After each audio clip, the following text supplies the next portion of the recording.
റഹ്മത്തുള്ളാ. ബിസ്മില്ലാഹിർ റഹ്മാനിർ റഹീം. അൽഹംദുലില്ലാഹി റബ്ബിൽ ആലമീൻ.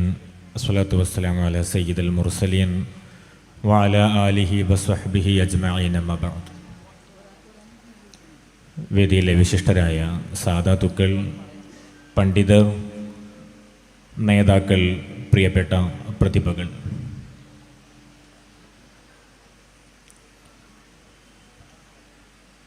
ബലഹീനരും അബലരുമായ മനുഷ്യർ അവരുടെ മുന്നോട്ടുള്ള ജീവിതത്തിൻ്റെ വഴി കണ്ടെത്തുന്നതും അതിനുള്ള ശക്തി സംഭരിക്കുന്നതുമായ ഒട്ടനേകം വ്യവഹാരങ്ങളിൽ ഏറ്റവും പ്രധാനമായതാണ് കലയും സാഹിത്യവും. 1862 രചിക്കപ്പെട്ട പാവങ്ങൾ എന്ന കൃതിയെക്കുറിച്ച് വിക്ടർ ഹ്യൂഗോ പറയുന്നുണ്ട്,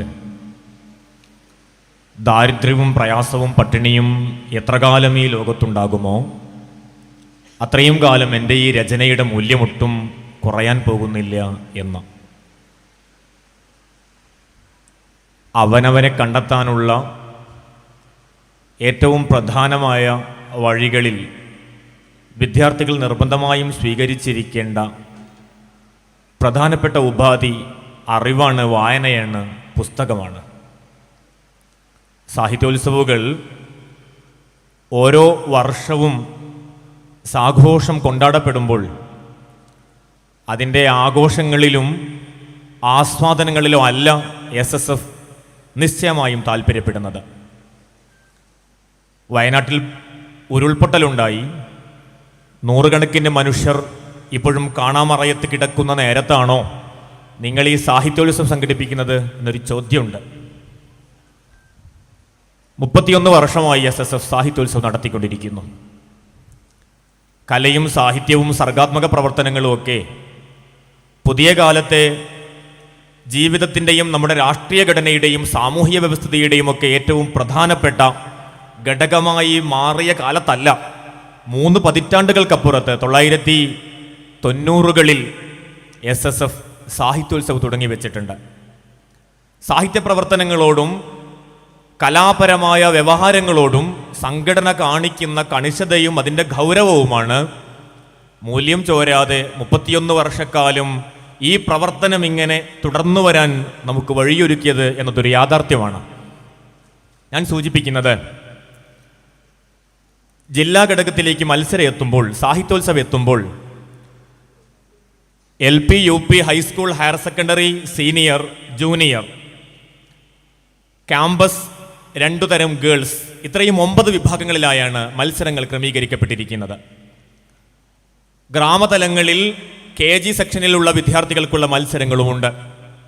ഈ 9 വിഭാഗങ്ങളിലുള്ള ഒരു വിദ്യാർത്ഥിയെങ്കിലും ഏറ്റവും ചുരുങ്ങിയത് ഒരു ഗ്രാമത്തിൽ നിന്ന് ഒരു പുസ്തകം വായിച്ചിട്ടായിരിക്കും അവരുടെ യൂണിറ്റ് മത്സരം പൂർത്തിയായിട്ടുണ്ടാവുക. 7500 സംഘടനാ യൂണിറ്റുകളുണ്ട് SSFന്. ഈ 7500 യൂണിറ്റുകളിൽ നിന്ന് ഏറ്റവും ചുരുങ്ങിയത് 9 വീതം വിദ്യാർത്ഥികളെങ്കിലും ഒരു പുസ്തകം വായിച്ചിട്ട്, അതായത് 1.5 ലക്ഷത്തിലേറെ വരുന്ന പുസ്തകങ്ങൾ വായിക്കപ്പെട്ടതിൻ്റെ ശേഷമാണ് കേരളത്തിൽ സംഘടനയുടെ 17 ജില്ലകളിലും സാഹിത്യോത്സവം നടക്കുന്നത് എന്ന ഒരൊറ്റ കാര്യം മാത്രം മതി സാഹിത്യോത്സവം നടത്തിക്കൊണ്ടിരിക്കുന്ന സാമൂഹികമായ മാറ്റത്തിൻ്റെ ചാലകശക്തിയുടെ ആഴം എത്രയാണ് എന്ന് നമുക്ക് തിരിച്ചറിയാൻ. കവിതാ മത്സരമുണ്ട്, കഥാരചനയുണ്ട്, പ്രബന്ധരചനയുണ്ട്. പുതിയ കാലത്തെ വിദ്യാർത്ഥികൾ അഡ്രസ്സ് ചെയ്യുന്നതിന് വേണ്ടി ആർട്ടിഫിഷ്യൽ ഇൻ്റലിജൻസും വെർച്വൽ റിയാലിറ്റിയും മിക്സഡ് റിയാലിറ്റിയും ഒക്കെ അനുഭവിക്കുകയും പഠിക്കുകയും ഈ സാങ്കേതിക മികവുകൾ മുഴുവനും തങ്ങളുടെ പഠന വിധേയമാക്കുകയും ചെയ്തുകൊണ്ടിരിക്കുന്ന വിദ്യാർത്ഥികളെ കൂടെ അഡ്രസ്സ് ചെയ്യും വിധത്തിലുള്ള മത്സരങ്ങൾ ക്രമീകരിക്കപ്പെട്ടിട്ടുണ്ട്. കവിത മാത്രം എടുത്താൽ, ഒരു ഉദാഹരണത്തിന് മാത്രം പറഞ്ഞു പോകുന്നു, ഒരു കവിത മാത്രം എടുത്താൽ ഒരു യൂണിറ്റിലെ 9 ഘടകങ്ങളിൽ, വിഭാഗങ്ങളിലുള്ള ഒരു വിദ്യാർത്ഥി അവൻ്റെ പരിശീലനത്തിനു വേണ്ടി 5 കവിതകൾ വായിക്കുകയും 5 കവിതകൾ എഴുതുകയും ചെയ്താൽ, അത് ഇൻറ്റു 7500 മൾട്ടിപ്പിൾ ചെയ്താൽ ഏകദേശം 6 ലക്ഷത്തിലേറെ കവിതകളുടെ വായനയും രചനയും നിർവഹിക്കപ്പെട്ടു കഴിഞ്ഞിരിക്കുന്നു എന്നത് സാഹിത്യോത്സവിൻ്റെ ഈ സമാപന വേദിയിൽ ആത്മാഭിമാനത്തോടെ നമുക്ക് പറയാനാകുന്നു. ചുരുക്കത്തിൽ, വളർന്നു വരുന്ന തലമുറയുടെ ഭാവിയെ കൃത്യമായും അവർക്ക് വഴി നിശ്ചയിച്ചു കൊടുക്കേണ്ടുന്ന വിദ്യാർത്ഥി സംഘടനയുടെ ഉത്തരവാദിത്വത്തെ ഗൗരവതരമായി സമീപിച്ചു തന്നെയാണ് സാഹിത്യോത്സവം സംഘടിപ്പിക്കുന്നത്. കാസർഗോഡ് നിന്നാണ് നമ്മൾ സംസാരിക്കുന്നത്. നമ്മുടെ ഭരണ സംവിധാനങ്ങളും നമ്മുടെ രാഷ്ട്രീയ വ്യവസ്ഥിതിയുമൊക്കെ വിഭവങ്ങളുടെ വിതരണത്തിലെ അസമത്വം കാരണം ദുരിതമനുഭവിക്കുന്ന മനുഷ്യരിന്നും കേരളത്തിൻ്റെ വടക്കൻ മേഖലകളിൽ വിശിഷ്യ കാസർഗോഡുണ്ട് എന്നത് യാഥാർത്ഥ്യമാണ്. പ്രതിവർഷം SSLC-യിൽ പാസ്സായിക്കൊണ്ടിരിക്കുന്ന വിദ്യാർത്ഥികൾക്ക് തങ്ങളുടെ ഉന്നത പഠനത്തിന് വേണ്ടി ഹയർ സെക്കൻഡറി പഠനം സ്കൂൾ തലത്തിലേക്ക് പുനഃക്രമീകരിച്ചിട്ടും അവരുടെ പ്രാഥമിക വിദ്യാഭ്യാസം എന്ന് ഗണിക്കപ്പെടുന്ന ഹയർ സെക്കൻഡറി വിദ്യാഭ്യാസത്തിന് വേണ്ടി വർഷം തോറും തെരുവിലിറങ്ങുകയും മാർച്ചുകൾ നടത്തുകയും സമരങ്ങളിലേക്ക് ഇറങ്ങുകയും ചെയ്യേണ്ടുന്ന ഹതഭാഗ്യരായ തലമുറയുടെ പ്രതിനിധികൾ കൂടെയാണ് ഇവിടെ ഇരിക്കുന്നത്. അനുഭവിച്ചുകൊണ്ടിരിക്കുന്ന മുഴുവൻ ഇത്തരം അവഗണനകളെയും നമുക്ക് അവഗണിച്ചു തന്നെ മുന്നോട്ട് പോകാനുള്ള ശേഷിയുണ്ടാകണം. പഠിച്ചും വിദ്യാഭ്യാസം നേടിയും നമുക്ക് ഈ രാഷ്ട്രത്തെ നിർമ്മിച്ചെടുക്കണം. നമ്മുടെ സമൂഹത്തിന്റെ മുമ്പിൽ നിന്ന് ഇനി വരുന്ന തലമുറക്കെങ്കിലും കൃത്യമായി പഠിക്കാനും അവസരങ്ങൾ നിഷേധിക്കപ്പെടാതിരിക്കാനുമുള്ള ജാഗ്രത കൈക്കൊള്ളേണ്ടുന്നത് ഈ കാലത്തെ വിദ്യാർത്ഥികളുടെ ധർമ്മമാണ്. വടക്കൻ മലബാറിലേക്ക് വരുന്നൊരു ട്രെയിന് അതിൻ്റെ അന്ത്യസ്റ്റോപ്പ് കണ്ണൂരിൽ അവസാനിച്ചു പോകുന്നത് എന്തുകൊണ്ടായിരിക്കും? അതിന് സാങ്കേതികമായ പ്രശ്നങ്ങളുണ്ടാകും. ഈ പ്രശ്നങ്ങൾ പരിഹരിക്കേണ്ടത് ഇവിടുത്തെ പൗരന്മാരല്ല. ഈ പൗരന്മാർ മുഴുവനും അവരുടെ നിശ്ചയിക്കപ്പെട്ട നികുതി നൽകി തന്നെയാണ് ഇവിടെ ജീവിച്ചുകൊണ്ടിരിക്കുന്നത്. പഠിക്കാനുള്ള അവകാശത്തിന് വേണ്ടി തെരുവിലിറങ്ങേണ്ടി വരുന്ന ഒരു തലമുറയെ നമുക്കെങ്ങനെയാണ് ധാർമ്മികമായി രാഷ്ട്രീയപരമായി അഡ്രസ് ചെയ്യാൻ കഴിയുക? ആരോഗ്യരംഗം അനുഭവിക്കുന്ന പ്രതിസന്ധികൾ ചില്ലറയല്ല. വലിയ സ്വപ്നത്തോടുകൂടെ രൂപപ്പെടുത്തുകയും ഉദ്ഘാടനം ചെയ്യപ്പെടുകയും ചെയ്ത കാസർഗോഡ് മെഡിക്കൽ കോളേജിന്റെ ദുരിതാവസ്ഥ എന്താണ് എന്ന് നിങ്ങൾ അനുഭവിക്കുന്നവരാണ്. ഈ ജില്ലയുടെ സമഗ്രമായ പുരോഗതിയും വിദ്യാഭ്യാസപരമായ ഉന്നമനവും ലക്ഷ്യം വെച്ചുകൊണ്ട് തീർച്ചയായും ജനകീയമായ പങ്കാളിത്തത്തോടുകൂടെയുള്ള പ്രവർത്തനങ്ങളെക്കുറിച്ച് ഈ സാഹിത്യോത്സവിന്റെ ഈ സമാപന വേദിയിൽ നിങ്ങളുടെ ആലോചനയിൽ ഉണ്ടാകണമെന്ന് സാന്ദർഭികമായി ഓർമ്മപ്പെടുത്തുകയാണ്. സർക്കാരുകളുടെ ദുരിതാശ്വാസ ക്യാമ്പുകളായി നിൽക്കേണ്ടവരല്ല രാജ്യത്തെ പൗരന്മാരെന്നും, മറിച്ച് അവകാശങ്ങൾ നേടിയെടുക്കുകയും അതിനനുസരിച്ച് ഓരോ പൗരനും ഓരോ വിദ്യാർത്ഥിക്കും ഉണ്ടായിരിക്കേണ്ട എല്ലാത്തരം രാജ്യം നമ്മുടെ സ്റ്റേറ്റ് വിതരണം ചെയ്യേണ്ട എല്ലാ വിഭവങ്ങളുടെയും സമത്വപൂർണമായ വിതരണത്തിലൂടെ സാധിക്കുകയും ചെയ്യേണ്ടുന്ന നമ്മുടെ സാമൂഹിക വ്യവസ്ഥിതിയെ നമുക്ക് ഏതർത്ഥത്തിലാണ് മറികടക്കാൻ കഴിയുക? എൻ്റെ പ്രിയപ്പെട്ട കൂട്ടുകാരോട്, വിദ്യാർത്ഥികളോട് ഗൗരവത്തിൽ തന്നെ സൂചിപ്പിക്കാനുള്ളത്, നമുക്ക് ഈ നാടിനെ ഇനിയും ഏറ്റവും അർത്ഥവത്തായി മനുഷ്യപ്പറ്റുള്ളതായി നമ്മുടെ രാഷ്ട്രീയ ഘടനയ്ക്ക്, സാമൂഹിക വ്യവസ്ഥിതിക്ക്, നമ്മുടെ രാജ്യത്തിന് ഉപകരിക്കും വിധത്തിൽ പ്രയോഗിക്കാനുള്ള ശേഷികൾ, മത്സരബുദ്ധിയ നമ്മൾ നേടിയെടുക്കേണ്ടതുണ്ട്, നമ്മൾ ആർജിച്ചെടുക്കേണ്ടതുണ്ട്. നിങ്ങൾക്കതിനുള്ള അവസരങ്ങളുണ്ട്. കേരളത്തിലെ 7500 യൂണിറ്റുകളിൽ SSFന്റെ സംഘടനാ സംവിധാനത്തിൽ മാത്രം Wisdom Education Foundation of India വെഫി പ്രവർത്തിക്കുന്നുണ്ട്. കേരളത്തിൽ മാത്രമല്ല, രാജ്യത്തെ 27 സംസ്ഥാനങ്ങളിൽ നിന്ന് നമുക്ക് SSFന് സംഘടനാ സംവിധാനമുണ്ട്. ആ സംഘടനാ സംവിധാനങ്ങൾ 10,000-കണക്കിന് യൂണിറ്റുകളിലായി, 10,000-കണക്കിന് ഗ്രാമങ്ങളിലായി വിദ്യാഭ്യാസം നൽകുക എന്ന വലിയ ഉത്തരവാദിത്വം തന്നെയാണ് നമ്മൾ നിർവഹിച്ചുകൊണ്ടിരിക്കുന്നത്. കേരളത്തിൽ നിന്ന് ആലോചിക്കുമ്പോൾ ഇവിടെ നടന്നുകൊണ്ടിരിക്കുന്ന വിദ്യാഭ്യാസ പ്രവർത്തനങ്ങൾ കുറച്ചുകൂടെ ഫിനിഷിംഗ് സ്കൂൾ ടൈപ്പിലേക്ക് പ്രയോഗിക്കാമെങ്കിൽ ഉത്തരേന്ത്യയിലേക്ക് പോയാലുള്ള അനുഭവങ്ങൾ ഇതല്ല. മറിച്ച് അവിടെ ലക്ഷക്കണക്കായ വിദ്യാർത്ഥികൾക്ക് ഇപ്പോഴും അറിവിന്റെ ബാലപാഠം അറിയാത്ത, പ്രാഥമിക വിദ്യാഭ്യാസത്തിന് പോലും അവർക്ക് സ്കൂളുകളില്ലാതെ അവസരങ്ങൾ നിഷേധിക്കപ്പെട്ടു പോയ മനുഷ്യരെ വിളിച്ചു ചേർത്ത് അവർക്ക് വേണ്ടിയുള്ള പഠന സംവിധാനങ്ങൾ ഒരുക്കുക എന്ന അടിസ്ഥാനപരമായ സ്റ്റേറ്റ് നിർവഹിക്കേണ്ട ദൗത്യം കൂടെയാണ് SSF ഉത്തരേന്ത്യൻ ഗ്രാമങ്ങളിൽ ചെയ്തുകൊണ്ടിരിക്കുന്നത്. സ്മാർട്ട് വയനാട് പ്രോജക്റ്റ് ഇന്നലെയാണ് SSFന്റെ സംസ്ഥാന കമ്മിറ്റി പ്രഖ്യാപിച്ചത്. പ്രളയത്തിന്റെ ദുരിതം പേറി ജീവിക്കുന്ന വിദ്യാർത്ഥികളെ കൃത്യമായി അഡ്രസ് ചെയ്തുകൊണ്ട് 10 പ്രോജക്റ്റുകൾ പ്രഖ്യാപിക്കപ്പെട്ടിരിക്കുന്നു. നിലവിൽ 100-കണക്കിന് വിദ്യാർത്ഥികൾക്ക് വെഫിയുടെ നേതൃത്വത്തിൽ നമ്മൾ സ്കോളർഷിപ്പുകൾ നൽകുന്നുണ്ട്. ലോകത്തെ തന്നെ ഏറ്റവും പ്രീമിയർ യൂണിവേഴ്സിറ്റികളിൽ പഠിച്ചുകൊണ്ടിരിക്കുന്ന നൂറുകണക്കിന് വിദ്യാർത്ഥികൾക്ക് സ്കോളർഷിപ്പുകൾ നൽകിക്കൊണ്ടിരിക്കുന്നുണ്ട്. SSFന്റെ പ്രൊഫ് സമ്മിറ്റ്, വർഷം തോറും നമ്മൾ നടത്തുന്ന പ്രൊഫഷണൽ വിദ്യാർത്ഥികളുടെ കൂട്ടായ്മയായ പ്രൊഫ് സമ്മിറ്റ്, ആയിരക്കണക്കിന് വിദ്യാർത്ഥികൾ എല്ലാ വർഷവും പങ്കെടുക്കാറുണ്ട്. ഈ കഴിഞ്ഞ വർഷം കാസർഗോഡ് മുഹിമ്മത്തിൽ വെച്ചായിരുന്നല്ലോ നടന്നത്. ഇനി വരാനുള്ള പ്രൊഫ് സമ്മിറ്റ് ഒക്ടോബറിൽ കൊല്ലത്ത് വെച്ച് നടക്കാനിരിക്കുകയാണ്. എന്താണ് പ്രൊഫ് സമ്മിറ്റിലൂടെ, സാഹിത്യോത്സവിലൂടെ, ഇത്തരം നമ്മുടെ കൂട്ടായ്മകളിലൂടെ SSF ലക്ഷ്യം വെക്കുന്നത്? അതൊരു നേരം പോക്കിന് വേണ്ടിയുള്ള ഒത്തുകൂടലല്ല, ഒരു സാംസ്കാരിക സംരംഭമല്ല, കേവലം ഒരു സാഹിത്യത്തെ മാത്രം പരിപോഷിപ്പിക്കുകയും അതിനെ വളർത്തിക്കൊണ്ടുവരികയും ചെയ്യുന്ന ഒരു പരിപാടി അല്ല നമ്മൾ നടത്തുന്ന ഒന്നും. മറിച്ച് സമയത്തിന്റെ വിലയും വിദ്യാർത്ഥിത്വത്തിന്റെ ഭാവിയും മുമ്പിൽ കണ്ട് ഒരു തലമുറയെ വാർത്തെടുക്കാൻ വേണ്ടിയുള്ള നിതാന്തമായ ജാഗ്രതയുടെ ഭാഗമാണത്. അതുകൊണ്ടാണ് നമുക്ക് അഭിമാനത്തോടെ പറയാനാകുന്നത്, അസമിൽ ബ്രഹ്മപുത്ര നദി കരകവിഞ്ഞൊഴുകി. രാഷ്ട്രീയപരമായ സാങ്കേതികമായ കാരണങ്ങൾ കൊണ്ട് ജീവിച്ചുകൊണ്ടിരിക്കുന്ന വീടുകൾ ഇടിച്ചു നിരത്താക്കപ്പെട്ട അസമിലെ പാവപ്പെട്ട മനുഷ്യർ, ഗ്രാമീണരായ ആയിരക്കണക്കിന് മനുഷ്യർ, ദുരിതാശ്വാസ ക്യാമ്പുകളും പുനരധിവാസ പ്രവർത്തനങ്ങൾക്ക് പോലും യോഗ്യതയില്ലാതെ പോയ ഇക്കഴിഞ്ഞ പാർലമെന്റ് ഇലക്ഷനിലും വോട്ടു ചെയ്ത് രാജ്യത്തെ പൗരന്മാരായി വോട്ടർമാരായ അസമിലെ ഹതാശരായ മനുഷ്യർക്ക് പക്ഷേ പുനരധിവാസത്തിന് വേണ്ടിയുള്ള അടിസ്ഥാന യോഗ്യതയില്ലെന്നാണ് അസമിലെ ഗവൺമെന്റിന്റെ നിശ്ചയം.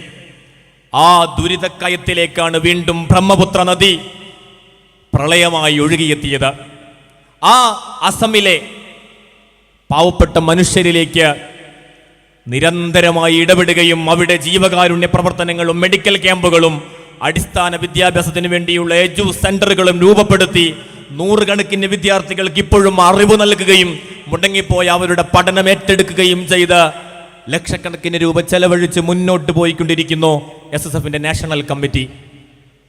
അവിടെ ഈ ദുരിതാശ്വാസ പ്രവർത്തനങ്ങളിലും മെഡിക്കൽ ക്യാമ്പുകൾക്കും നേതൃത്വം നൽകിയത് പ്രൊഫ് സമ്മിറ്റുകളുടെ അലുമിനികളായി വർഷങ്ങൾക്ക് മുമ്പേ പ്രൊഫ് സമ്മിറ്റിൽ പങ്കെടുക്കുകയും സംഘടന മുന്നോട്ട് വയ്ക്കുന്ന ധാർമ്മികമായ ആശയങ്ങളെയും മനുഷ്യപ്പറ്റുള്ള രാഷ്ട്രീയത്തെയും ഏറ്റെടുക്കുകയും രാജ്യത്തിന്റെ നിർമ്മാണ പ്രവർത്തനങ്ങൾ തങ്ങളുടെ ഉത്തരവാദിത്വമാണെന്നും ആ ഉത്തരവാദിത്വം നിർവഹിക്കുന്നിടത്താണ് അറിവിന്റെ കൈമാറ്റ വഴിയിൽ ഞങ്ങളുടെ നീതിപൂർവകമായ ഞങ്ങൾക്ക് ലഭിച്ചിരിക്കുന്ന വിദ്യാഭ്യാസത്തിന്റെ വിതരണം സാധിക്കണമെന്നും തിരിച്ചറിഞ്ഞ പ്രൊഫ് സമ്മിറ്റിന്റെ വിദ്യാർത്ഥികളായിരുന്നു, പ്രൊഫ് സമ്മിറ്റിൽ പങ്കെടുത്തു പോയ കൂട്ടുകാരായിരുന്നു അത്രയും ദിവസം മെഡിക്കൽ ക്യാമ്പുകൾക്ക് നേതൃത്വം നൽകാൻ, ഇവിടുത്തെ ജോലി ഡോക്ടർമാരായിട്ട് ഓരോ ദിവസവും കിട്ടാനുള്ള ആയിരങ്ങൾ ഒഴിവാക്കിയവർ അസമിലെ പാവപ്പെട്ട മനുഷ്യർക്കൊപ്പം നിന്നത്.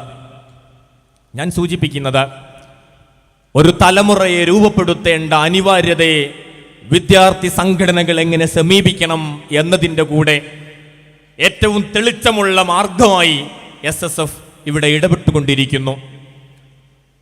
കാലം ചെല്ലുന്തോറും നമുക്ക് സംഭവിക്കുന്ന എല്ലാത്തരം അപജയങ്ങളുണ്ട്. ഈ അപജയങ്ങളെയെല്ലാം ധാർമ്മികമായി നമുക്ക് തിരുത്താൻ കഴിയണം. വിശുദ്ധ ഇസ്ലാം മുന്നോട്ട് വയ്ക്കുന്ന സ്നേഹമസ്ത്രണമായ ജീവിതത്തെ നമുക്കിനിയും ജീവിച്ചു കാണിക്കണം. നമ്മുടെ മുമ്പിൽ വിശാലമായ കലയുടെയും സാഹിത്യത്തിൻ്റെയും സർഗാത്മക പ്രവർത്തനങ്ങളുടെയും ഒരു ലോകമുണ്ട്. അത് മതം അനുവദിക്കുന്ന, പരിഹാസങ്ങളില്ലാത്ത, അശ്ലീലതകളില്ലാത്ത, മനുഷ്യനെ കാണുന്ന വ്യവഹാരങ്ങളാക്കി നമ്മുടെ എല്ലാത്തരം സർഗാത്മകതയുടെ ഇടപാടുകളെയും നമുക്ക് മാറ്റാൻ കഴിയണം. അത് കേവലം ഭാവനകളുടെ സിനിമകളിലോ നോവലുകളിലോ തളച്ചിടപ്പെടേണ്ടതല്ല നമ്മുടെ വിദ്യാർത്ഥികളുടെ ഭാവനകളെന്നും, മറിച്ച് മനുഷ്യനെ കാണാൻ കഴിയുന്ന, മനുഷ്യനെ അവതരിപ്പിക്കാൻ കഴിയുന്ന, മനുഷ്യനോടൊപ്പം ചേർന്ന് നിൽക്കാൻ കഴിയുന്ന, നിറമില്ലാതെ പോയ മനുഷ്യർക്ക് നിറം നൽകാൻ കഴിയുന്ന, ഒച്ചയില്ലാതെ പോയ മനുഷ്യരുടെ ശബ്ദമാകാനാകുന്ന നിലപാടുകൾ രൂപപ്പെടുത്തുകയാണ് ഏറ്റവും പ്രധാനം.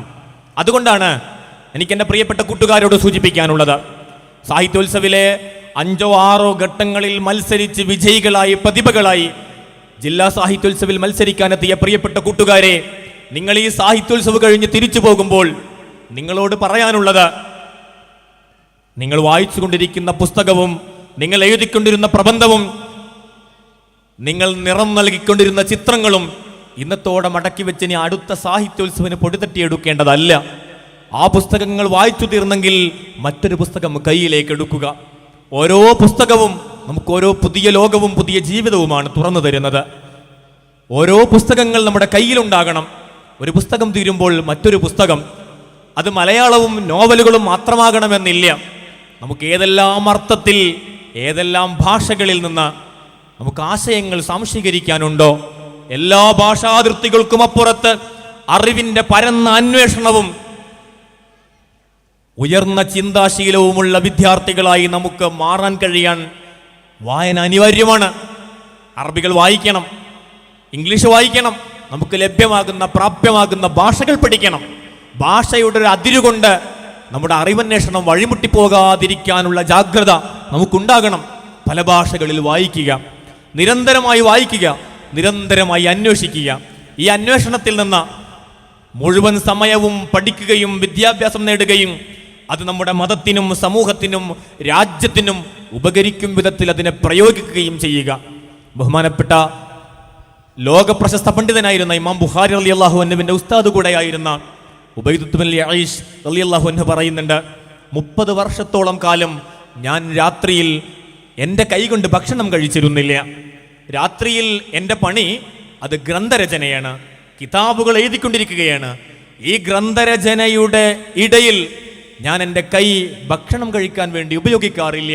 മറിച്ച് എൻ്റെ സഹോദരി വന്ന് എൻ്റെ വായിൽ വെച്ചു തരുന്ന ഭക്ഷണം മാത്രമേ ഞാൻ കഴിഞ്ഞ 30 വർഷമായി കഴിച്ചിട്ടുള്ളൂ എന്ന് പറയാൻ മാത്രമുള്ള അറിവിനോടുള്ള വിധേയത്വവും സമർപ്പണവും പ്രിയപ്പെട്ട കൂട്ടുകാരെ, ഈ തലമുറയിൽ നിന്ന് കൈമോശം വരരുത് എന്ന തീർച്ചയാണ് സാഹിത്യോത്സവിന്റെ സമാപന സന്ദേശമായി നിങ്ങളോട് സൂചിപ്പിക്കാനുള്ളത്.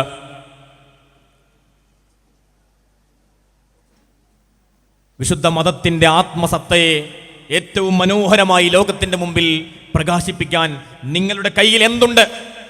നിങ്ങൾ എഴുതിയ കഥയിൽ എത്ര മതത്തിന്റെ അംശം നിങ്ങൾക്ക് ചേർക്കാൻ പറ്റുന്നുണ്ട്? അതിനറിവ് വേണം. ഭാവനയിൽ നിന്ന് മാത്രം നമുക്ക് മതാത്മകമായ കഥകളും കവിതകളും എഴുതുക സാധ്യമല്ല. അപ്പോൾ നമുക്ക് നമ്മുടെ അറിവിലും നമ്മുടെ വായനയിലും നമ്മുടെ അന്വേഷണത്തിലും മതം ഉണ്ടാകണം. മതം ഒരു സൗന്ദര്യമാണ്. മതം ഏറ്റവും സൗന്ദര്യദായകമാണ്. അതേത് മനുഷ്യരുടെ മുമ്പിലും സമൂഹത്തിൻ്റെ മുമ്പിലും നമുക്ക് ഏറ്റവും ധൈര്യത്തോടെ പറയാനാകുന്ന ആശയങ്ങളുടെ സാകല്യമാണ് മതം. ഈ മതത്തിൻ്റെ സൗകുമാര്യതയെ പൊതുസമൂഹത്തിൻ്റെ മുമ്പിൽ പ്രദർശിപ്പിക്കാനുള്ള പരിശീലനമാണ് ഈ സാഹിത്യോത്സവിൽ നിന്ന് നിങ്ങൾ നേടിക്കൊണ്ടിരിക്കുന്നത്. നിങ്ങൾ പിന്നെയും ക്ലാസിക്കോ അല്ലാത്തതോ ആയ കേവല ഭാവനകളിലും അശ്ലീലതകളും മാത്രം നിറഞ്ഞ കഥകളിലും കവിതകളിലും നോവലുകളിലും നിങ്ങളവിടെ നിന്നു പോകരുത്. നിങ്ങളവിടെ തളച്ചിടപ്പെടരുത്. സാമൂഹികമായ ചില സംവിധാനങ്ങളും ചില പരിധികളൊക്കെ സമൂഹം നിശ്ചയിച്ചിട്ടുണ്ടാകും. അതിനെ മറികടക്കാനുള്ള ശേഷിയാണ് നമ്മൾ കാണിക്കേണ്ടത്. ആ ആർജവമാണ് നമ്മൾ ഇവിടെ നിന്ന് നേടിയെടുക്കേണ്ടത്. വിശുദ്ധ മതത്തിൻ്റെ ആത്മസൗന്ദര്യത്തെ ഏറ്റവും ഹൃദയസ്പൃക്കായി നമ്മുടെ പ്രഭാഷണങ്ങളിൽ, നമ്മുടെ കവിതകളിൽ, നമ്മുടെ എഴുത്തുകളിൽ, നമ്മുടെ രചനകളിൽ പ്രകാശിപ്പിക്കാൻ നമുക്ക് കഴിയണം. വിശുദ്ധരായ പണ്ഡിതരുടെ, വിശുദ്ധരായ പൂർവ്വപിതാക്കളുടെ ത്യാഗോജ്വലമായ ജീവിതമുണ്ട്. അവർക്ക് ഏറ്റവും വലുത് മതമായിരുന്നു. അവർക്ക് വിശുദ്ധ മതം തന്നെയായിരുന്നു അവരുടേതെല്ലാം. അങ്ങനെ ആലോചിക്കുമ്പോൾ നമുക്ക് കിട്ടുന്ന മുഴുവൻ അവസരങ്ങളും നമ്മൾ വിനിയോഗിക്കേണ്ടത് ഇൽമ പഠിക്കാൻ വേണ്ടിയാണ്, അറിവ് നേടാൻ വേണ്ടിയാണ്. അത് ഏതറിവ് എന്ന ചോദ്യത്തിന് പ്രസക്തിയേ ഇല്ല. ഏതറിവാണെങ്കിലും ഏതു ജ്ഞാനമാണെങ്കിലും അതിൽ നമുക്ക് നമ്മുടെ മതത്തെയും സ്രഷ്ടാവായ അള്ളാഹുവിനെയും കണ്ടെത്താൻ കഴിയും. ആ വലിയ വഴിയിലേക്ക്, ആ വിശുദ്ധമായ വഴിയിലേക്ക് മെല്ലെ കടന്നു പോകാൻ കഴിയേണ്ടുന്ന വിദ്യാർത്ഥി തലമുറകളാണ് നമ്മൾ എന്ന് പ്രിയപ്പെട്ട കൂട്ടുകാരെ നമുക്ക് ബോധ്യം വേണം. ഈ ബോധ്യത്തിൽ നിന്ന് അള്ളാഹുവിൻ്റെ വിശുദ്ധമായ മതത്തിൻ്റെ ആശയപ്രചാരണങ്ങൾക്ക് വേണ്ടിയുള്ള പരിശീലനമാണ്, അതിനുവേണ്ടിയുള്ള സംഗമമാണ് എന്ന ബോധ്യത്തിൽ നിങ്ങൾ ഇനി എടുക്കുന്ന ഒരു പുസ്തകത്തിൽ നിന്ന് നിങ്ങൾക്ക് ഈ മതത്തെ കണ്ടെത്താനാകും. നിങ്ങൾ എഴുതുന്ന ഒരു കവിതയിൽ നിങ്ങൾക്ക് മതത്തെ ഉൾച്ചേർത്ത് വെക്കാനാകും. നിങ്ങൾ വായിക്കുന്ന ഒരു കഥയിൽ എങ്ങനെ ഇതിനെ പുനരാവിഷ്കരിക്കാമെന്ന ആലോചന വരും. നിങ്ങൾ ചിന്തിക്കുന്ന നിങ്ങളുടെ ചിന്തയിലും നിങ്ങളുടെ ചിത്രങ്ങളിലുമൊക്കെ മതത്തെയും മതം മുന്നോട്ട് വയ്ക്കുന്ന ധാർമ്മികതയെയും നൈതികതയെയും സാമൂഹികതയെയും ഒക്കെ നമുക്ക് പ്രകാശിപ്പിക്കാൻ കഴിയും. ആ അർത്ഥത്തിൽ ഒരു സാമൂഹിക ഘടന രൂപപ്പെടുത്താൻ ആവശ്യമായ നീതിയുക്തമായ സാമൂഹിക പ്രാധാന്യമുള്ള ധാർമ്മിക ചിട്ടയുള്ള ഒരു രാജ്യം രൂപപ്പെടുത്താൻ, ഒരു തലമുറ രൂപപ്പെടുത്താൻ വേണ്ടിയുള്ള ഗൗരവതരമായ ആലോചനയുടെ പ്രതിഭാ പരിശീലന കളരിയാണ് നമ്മുടെ സാഹിത്യോത്സവം. ഈ സാഹിത്യ പ്രവർത്തനങ്ങൾ എക്കാലവും നിർവഹിച്ച ദൗത്യവതാണ്. നമ്മുടെ രചനകളും ഗ്രന്ഥങ്ങളും കഥകളും കവിതകളും നിർവഹിച്ച ദൗത്യവതാണ്. അതുകൊണ്ടാണ് നമുക്ക് വീണുപോയ കാലങ്ങളിലും സാഹിത്യ പ്രവർത്തനങ്ങളിൽ ഏർപ്പെടാൻ കഴിഞ്ഞത്. അധസ്ഥിതരായ പലതരം മനുഷ്യരുണ്ട്. സമൂഹത്തിന്റെ മുഖ്യധാരയിൽ നിന്നും മാറി നിൽക്കേണ്ടി വന്ന, സമൂഹം മാറ്റി നിർത്തിയ അനേകം മനുഷ്യരുണ്ട്, അനേക ലക്ഷം വിഭാഗങ്ങളുണ്ട്. പക്ഷേ അതിജയിക്കാൻ അവർക്ക് പലതരം ആവിഷ്കാരങ്ങളുണ്ട്. ആ ആവിഷ്കാരങ്ങളുടെ ഭംഗിയിൽ തന്നെയാണ് നമ്മൾ ഈ ലോകം ജയിച്ചത്. ബഹുമാനപ്പെട്ട ഹസ്സാൻ ഇബ്നു സാബിത്ത് റളിയല്ലാഹു അൻഹു, മദീനയിലെ പള്ളിയിൽ 2 മെമ്പറുകളുണ്ട്. ഒന്ന് ഹബീബ് മുഹമ്മദ് റസൂലുള്ളാഹി സ്വല്ലല്ലാഹു അലൈഹി വസല്ലമ തങ്ങൾക്ക് ഉപദേശങ്ങൾ നൽകാൻ വേണ്ടിയുള്ള മിമ്പറാണ്. മറ്റൊന്ന് ഹസ്സാൻ റളിയല്ലാഹു അൻഹുവിന് മുത്തുനബിയെ കീർത്തിച്ചും അവിടത്തേക്കെതിരെ വരുന്ന എല്ലാ തരം പ്രതിലോമ ആശയങ്ങളെയും തകർത്തെറിഞ്ഞും പാട്ടുപാടാനുള്ള മിമ്പറായിരുന്നു. ബഹുമാനപ്പെട്ട ഇമാമുന ഷാഫി റളിയല്ലാഹു അൻഹുവിന്റെ ദീവാനു ഷാഫി നമ്മൾ കേട്ടിട്ടുണ്ട്. ആത്മശുദ്ധീകരണമാണ് അതിൻ്റെ പ്രമേയം. അദ്കിയ പഠിക്കുന്നവരാണ് നമ്മൾ. ഈ കഴിഞ്ഞ റമളാനിൽ നമ്മുടെ താഴെ വരെയുള്ള യൂണിറ്റ് വരെയുള്ള മുഴുവൻ പ്രവർത്തകർക്കും അദ്കിയ പഠിപ്പിച്ചിട്ടുണ്ട്. SSF മുഴുവൻ കൂട്ടുകാർക്കും നിരന്തരമായി ദീർഘസമയ ക്ലാസുകൾ നൽകി അദ്കിയന്റെ ആത്മസത്തയെ പഠിപ്പിച്ചു കൊടുത്തിട്ടുണ്ട്. അദ്കിയ ഒരു കവിതയാണ്. ആ കവിത നിറയെ ഹൃദയശുദ്ധീകരണത്തിന് വേണ്ടിയുള്ള ഉപാധികളാണ്. സാഹിത്യവും സാഹിത്യരചനകളും മലയാളത്തിലെ കേവലയുക്തമായി എഴുതപ്പെട്ട രചനകളുടെ പശ്ചാത്തലത്തിൽ നിന്ന് മാത്രം സമീപിക്കരുതെന്നാണ് പറഞ്ഞതിൻ്റെ താല്പര്യം. അർപ്പിതമായിരിക്കുന്ന വലിയ ദൗത്യമുണ്ട്. ഇവിടെ കവിത എഴുതിപ്പോയ ഒരു കൂട്ടുകാരൻ, ഇവിടെ കഥ എഴുതിപ്പോയ ഒരു കൂട്ടുകാരൻ, ഇവിടെ പ്രബന്ധങ്ങൾ എഴുതിയൊരു കൂട്ടുകാരൻ, നമുക്ക് കിട്ടിയ വിഷയമോ അല്ലെങ്കിൽ ഇതുവരെയും വായിച്ചെടുത്ത പുസ്തകങ്ങളിലോ മാത്രം ഒതുങ്ങി നിൽക്കാതെ വിശുദ്ധ മതത്തെ സ്വന്തം ജീവിതത്തിലേക്കും രചനകളിലേക്കും ആവിഷ്കാരങ്ങളിലേക്കും കൊണ്ടുവരിക. ഈ മതത്തിൻ്റെ ആത്മസൗന്ദര്യത്തെ പൊതുസമൂഹത്തിന് പകർന്നു കൊടുക്കാനുള്ള ശേഷി നേടിയെടുക്കുക, നിരന്തരമായി വായിക്കുക. അതുകൊണ്ടാണ് സൂചിപ്പിച്ചത്, ഒരു പുസ്തകം വായിച്ചു കഴിയുമ്പോൾ അടുത്ത പുസ്തകം കയ്യിലെടുക്കുക. ഒരു കവിതയുടെ പുസ്തകം തീർന്നെങ്കിൽ അടുത്ത കവിതയുടെ പുസ്തകം കയ്യിലേക്ക് വരണം. ഒരു പ്രബന്ധം വായിച്ചു തീർന്നെങ്കിൽ അടുത്ത പ്രബന്ധങ്ങൾ വായിച്ചു തുടങ്ങുക. നിലവിൽ നിങ്ങൾ റിസാലയും റിസാല അപ്ഡേറ്റും ഒക്കെ വായിച്ചിട്ടുണ്ടാകും, അന്വേഷിച്ചിട്ടുണ്ടാകും. വിഷയങ്ങൾക്ക് വേണ്ടി, നിങ്ങളുടെ മത്സരങ്ങളുടെ പോയിന്റുകൾക്ക് വേണ്ടി നിങ്ങൾ അതിന് നിരന്തരം വിശകലനം ചെയ്തിട്ടുണ്ടാകും. അവസാനിപ്പിക്കരുത്. റിസാലയും അപ്ഡേറ്റും ഒക്കെ നിങ്ങളുടെ കൂട്ടുകാരാണ്, നിങ്ങൾക്ക് മുന്നോട്ട് പോകാനുള്ള ഊർജമാണ്, നിങ്ങളുടെ വഴിയാണ്. നമ്മെ രൂപപ്പെടുത്തുന്ന വലിയ ദൈക്ഷണിക വ്യവഹാരത്തിന് വേണ്ടിയുള്ള ഒരാവിഷ്കാരമാണ് റിസാലയും അപ്ഡേറ്റും ഒക്കെ നിർവഹിച്ചു കൊണ്ടിരിക്കുന്നത്.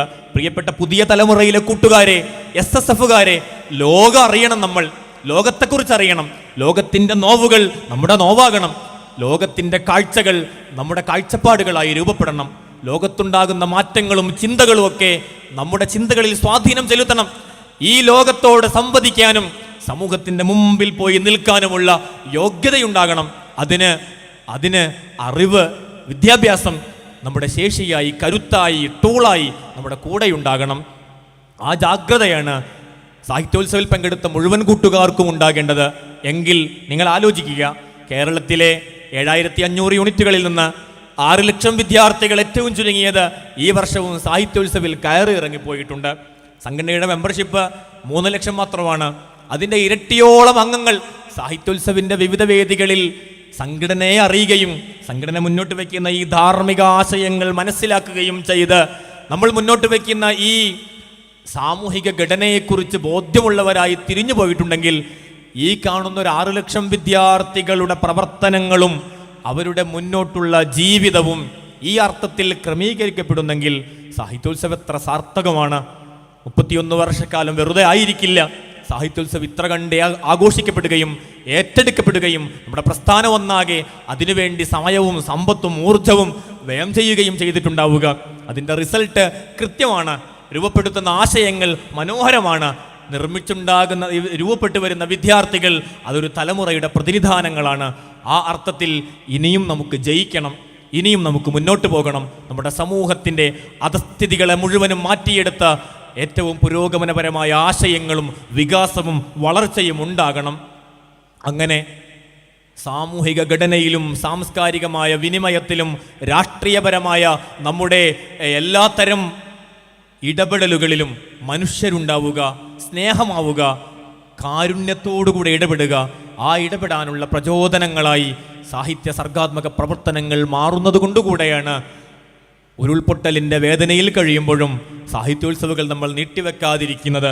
ഇവിടെ നിന്ന് രൂപപ്പെടുന്ന, ഇവിടെ നിന്ന് ആർജിച്ചെടുക്കുന്ന കഴിവുകൾ അത് ഈ ദുരിതങ്ങളെ മറികടക്കാൻ വേണ്ടിയുള്ള മരുന്നുകളാണ് എന്ന തിരിച്ചറിവിൽ നിന്നുകൂടെയാണ്. ആ അർത്ഥത്തിൽ നമുക്ക് നമ്മുടെ ഈ സാഹിത്യോത്സവിനെയും സർഗാത്മകമായ വ്യവഹാരങ്ങളെയും മാറ്റിയെടുക്കാൻ കഴിഞ്ഞാൽ അതായിരിക്കും അടുത്ത കാലത്തിൻ്റെ പ്രതീക്ഷ. ആ പ്രതീക്ഷക്കൊത്ത് വളരാൻ നമുക്ക് കഴിയണം. മുഴുവൻ കൂട്ടുകാർക്കും അഭിവാദ്യങ്ങൾ അറിയിച്ച് വാഹിർ ദഅ്വാനാ അൽഹംദുലില്ലാഹി റബ്ബിൽ ആലമീൻ. അസ്സലാമു അലൈക്കും വറഹ്മത്തുള്ളാഹി.